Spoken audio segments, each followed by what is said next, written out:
Solution. आज endoplasmic reticulum का part 2 करेंगे, इसमें टॉपिक कवर पूरा हो जाएगा। पिछले वीडियो में हमने एंडोप्लाज्मिक रेटिकुलम की संरचना, मॉर्फोलॉजी और उसके केमिकल कंपोजिशन और रासायनिक संरचना। इस वीडियो में एंडोप्लाज्मिक रेटिकुलम के कार्यों के बारे में। एंडोप्लाज्मिक रेटिकुलम का सबसे प्रथम कार्य है प्रोटीन संश्लेषण। 15 से 30 अमीनो अम्ल युक्त सिंगल पेप्टाइड का संश्लेषण स्वतंत्र राइबोसोम के द्वारा होता है। ये स्वतंत्र राइबोसोम अंतःपरत जालिका के साथ संबंधित होते हैं। इस प्रकार अंतःपरत जालिका प्रोटीन संश्लेषण हेतु स्वतंत्र काम करती है। अंतःपरत जालिका में सिंगल पेप्टाइड एंजाइम उपस्थित होता है जो राइबोसोम से सिंगल पेप्टाइड को पृथक कर देता है। ये पेप्टाइड अंतःपरत जालिका गुहा में प्रवेश करता है। हमने जाना कि रफ एंडोप्लाज्मिक रेटिकुलम का मुख्य कार्य क्या है, प्रोटीन संश्लेषण। सबसे पहले राइबोसोम द्वारा प्रोटीन संश्लेषण का निर्माण होता है।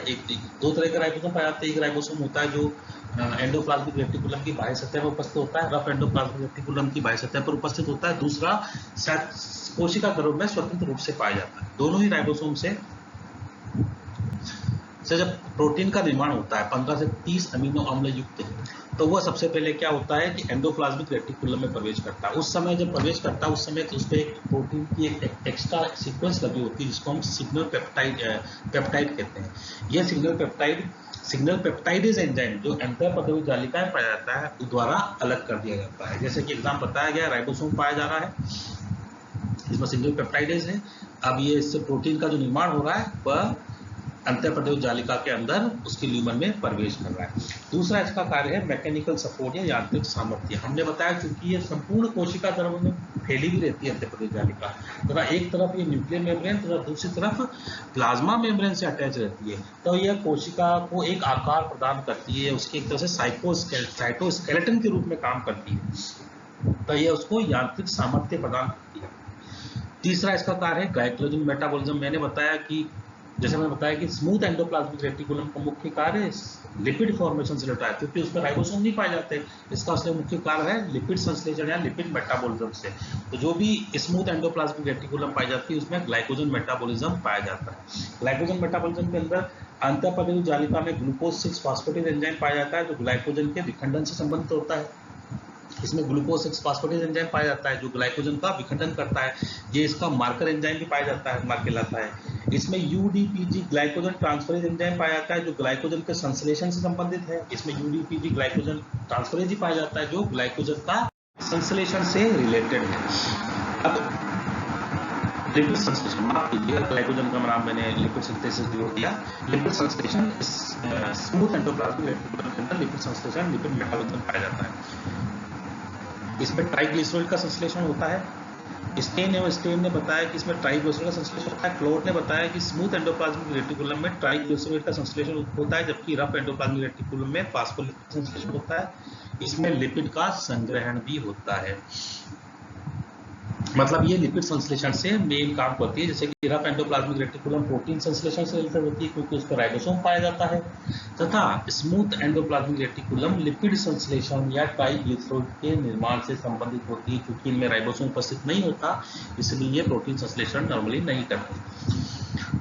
पांचवा इसका मुख्य कार्य है स्टेरॉइड हार्मोन का संश्लेषण। स्टेरॉइड हार्मोन के पूर्ववर्ती जैसे स्क्वेलिन, लेनिस्टोल अंतःपरत जालिका में पाए जाते हैं जो स्टेरॉइड हार्मोन के संश्लेषण में सहायक होते हैं। इसमें वृषण, अंडाशय में एंड्रिनल कॉन्टेक्स में एसीआर स्टेरॉइड हार्मोन संश्लेषण में सहायक होती है। हम जैसे जानते हैं कि टेस्टोस्टेरोन जो मेल सेक्सुअल हार्मोन है यह स्टेरॉइड हार्मोन है। स्टेरॉइड वो हार्मोन वो होते हैं जो शरीर को एकदम से त्वरित ऊर्जा प्रदान करते हैं, ताकत प्रदान करते हैं। तो ये सभी स्टेरॉइड हार्मोन का निर्माण स्मूथ एंडोप्लाज्मिक रेटिकुलम में होता है।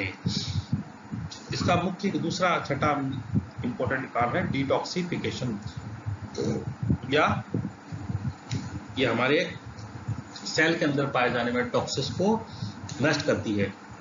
स्मूथ एंडोप्लाज्मिक रेटिकुलम में डिटॉक्सिफिकेशन संबंधी एंजाइम तंत्र उपस्थित होता है।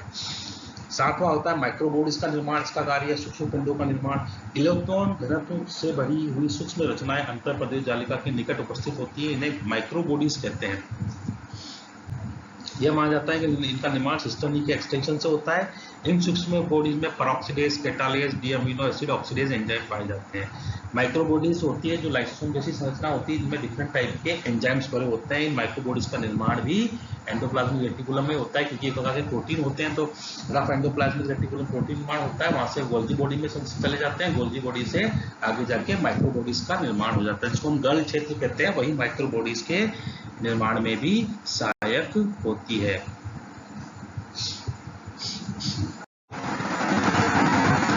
सर्कुलेशन एवं एक्सचेंज। वाटसन के अनुसार केंद्रक व कोशिका द्रव्य में होने वाले विनिमय केंद्रक छिद्रों के द्वारा होता है। यह अंतःप्रदेश जालिका संबंधित होते हैं। इस प्रकार अंतःप्रदेश जालिका केंद्रक एवं कोशिका द्रव्य के मध्य होने वाले विनिमय के लिए उत्तरदायी होती है।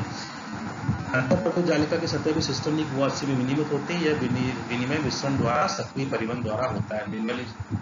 एक तरफ से न्यूक्लियर मेम्ब्रेन, दूसरी तरफ से प्लाज्मा मेम्ब्रेन से अटैच रहते हैं। तो यह पदार्थ नॉर्मली केंद्रक और कोशिका द्रव्य में होने वाले जो एक्सचेंजेस होते हैं उनके लिए जिम्मेदार होती है। कई बार पदार्थों का कोशिका से बाहर की तरफ एक्सपोर्ट भी किया जाता है। एक सिंपल सा बात कही जाती है कि बोले जो कोशिका द्रव्य में जो राइबोसोम पाया जाता है वह उन प्रोटीन का निर्माण करता है जो कोशिका के काम में आते हैं, और जो अंतःप्रदेश जालिका से जुड़ा हुआ राइबोसोम है वह उन प्रोटीन्स का निर्माण करता है जिनका कोशिकाएं एक्सपोर्ट करती है। और ये एक्सपोर्ट किस द्वारा किया जाता है? एंडोप्लाज्मिक रेटिकुलम द्वारा किया जाता है। क्यों? क्योंकि वो एक तरफ न्यूक्लियर मेम्ब्रेन से, दूसरी तरफ प्लाज्मा मेम्ब्रेन से जुड़ा हुआ रहता है। नाउ इसका है मेम्ब्रेन फ्लो। अंतःप्रदेश जालिका से झिल्ली में होने वाले प्रवाह का नियमन होता है। केंद्रक से प्रोटीन तथा आरएनए अणु निम्न पथ के द्वारा प्रवाहित होते हैं। ये पुरानी बात है, जो इससे जस्ट मैंने पहले बात की उसी से रिलेटेड है। उसका पथ क्या होता है अगर बाहर भेजते हैं? सबसे पहले न्यूक्लियस, फिर न्यूक्लियर मेम्ब्रेन, न्यूक्लियर कोर, फिर एंडोप्लाज्मिक रेटिकुलम, फिर Golgi body, cell membrane and outside, कोशिका के बाहर भेज दिया जाता है। जो एक्सपोर्ट किया जाता है प्रोटीन या कोई भी मॉलिक्यूल्स, वो इसी पथ द्वारा एक्सपोर्ट किया जाता है, सेल से बाहर भेज दिया जाता है। इसका 10 इंपॉर्टेंट कार्य है। आयनिक प्रवणता या आयनिक ग्रेडियंट को मेंटेन करना। पेशी कोशिका में पाए जाने वाली सार्कोप्लाज्मिक रेटिकुलम कैल्शियम का सांद्रता का नियमन करती है। इसमें कैल्शियम संग्रहित भी रहता है जो पेशी संकुचन के समय निर्मुक्त होता है। जैसे मैं पहले बता चुका हूँ कि सार्कोप्लाज्मिक रेटिकुलम में कैल्शियम स्टोरेज पाया जाता है तथा वो कोशिका में कैल्शियम का सांद्रता का नियमन भी करती है। इसका नेक्स्ट कार्य है एटीपी संश्लेषण। कोशिका में अंतःप्रदेश जालिका एटीपी का संश्लेषण स्थल होती है। इस एटीपी को विभिन्न अंतराकोशिक क्रियाओं पदार्थों के द्वारा परिवहन हेतु ऊर्जा के स्रोतों के रूप में उपयोग लिया जाता है।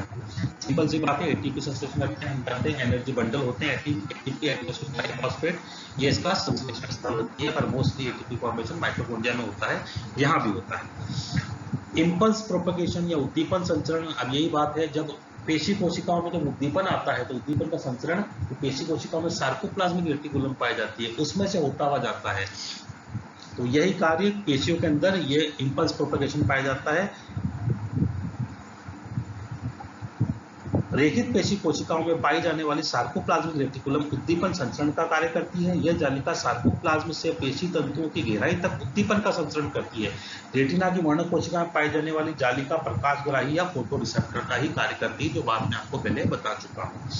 एंजाइम एक्टिविटीज या एंजाइम क्रियाविधि। स्टेरॉइड फॉस्फोलिपिड हार्मोन के मेटाबॉलिज्म संबंधित एंजाइम एसीआर में उपस्थित होते हैं या स्मूथ एंडोप्लाज्मिक रेटिकुलम में उपस्थित होते हैं। झिल्ली संबंधित एंजाइम उपापचय क्रियाओं में सक्रिय रूप से भाग लेते हैं। मतलब स्टेरॉइड फॉस्फोलिपिड हार्मोन से इनके मेटाबॉलिज्म से रिलेटेड एंजाइम्स इसमें पाए जाते हैं और वो एक्टिवली क्रिया करते हैं, जैसे कि हम पहले बता चुके हैं। प्रोटीन का पृथक्करण। कोशिकाओं में हजारों प्रकार के प्रोटीन संश्लेषित होते हैं, जैसे कुछ बाहर निर्यात हो सकते हैं तथा कुछ अंगों में ही यूज आते हैं। जैसा मैंने पहले बताया, प्रोटीन का पृथक्करण करते हैं जो राइबोसोम कोशिका द्रव्य में पाए जाते हैं, वह वही प्रोटीन निर्माण करते हैं जो कोशिका के अंदर यूज आते हैं। और एक्सपोर्ट होने वाले प्रोटीन का निर्माण रफ एंडोप्लाज्मिक रेटिकुलम की सतह पाए जाने वाले राइबोसोम द्वारा किया जाता है। इस प्रकार से प्रोटीन का पृथक्करण करते हैं। Synthesis of lipoprotein, lipid plus protein को हम जब संयुक्त रूप से लाइपोप्रोटीन कहते हैं, यह इसका संश्लेषण भी करती है। एसईआर से लिपिड का नॉर्मली स्मूथ एंडोप्लाज्मिक रेटिकुलम में लिपिड का संश्लेषण होता है तथा गोल्जी की झिल्लियों में आरईआर से संश्लेषित प्रोटीन के अणुओं में ग्लिसरॉइड संयोजित हो जाता है। इस प्रकार से लिपोप्रोटीन का कॉम्प्लेक्स निर्माण होता है।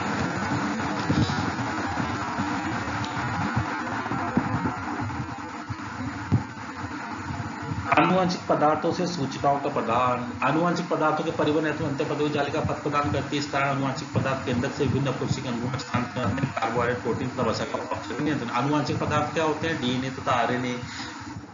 ये डीएनए आरएनए का कोशिका के विभिन्न भागों में उसका जो ट्रांसफर होता है वह इसी के द्वारा होता है। हालांकि ये घटनाएं बहुत कम पाई जाती है। अब एंडोप्लाज्मिक रेटिकुलम की उत्पत्ति की बात की जाए, उत्पत्ति किस तरीके से होती है, तो पहले इसके कई सिद्धांत दिए गए। सबसे पहला सिद्धांत कहता है कि इसकी उत्पत्ति न्यूक्लियर मेम्ब्रेन द्वारा होती है, कि एंडोप्लाज्मिक रेटिकुलम न्यूक्लियर मेम्ब्रेन के द्वारा निर्मित हुई है। दूसरा सिद्धांत कहता है कि झिल्ली के बाय मेम्ब्रेन डिफरेंशिएशन, झिल्ली का निर्माण रफ एंडोप्लाज्मिक रेटिकुलम से होता है। विभिन्न प्रकार के रूपांतर द्वारा आरईआर से एसईआर व एसईआर से गोल्जी सिस्टम का निर्माण होता है।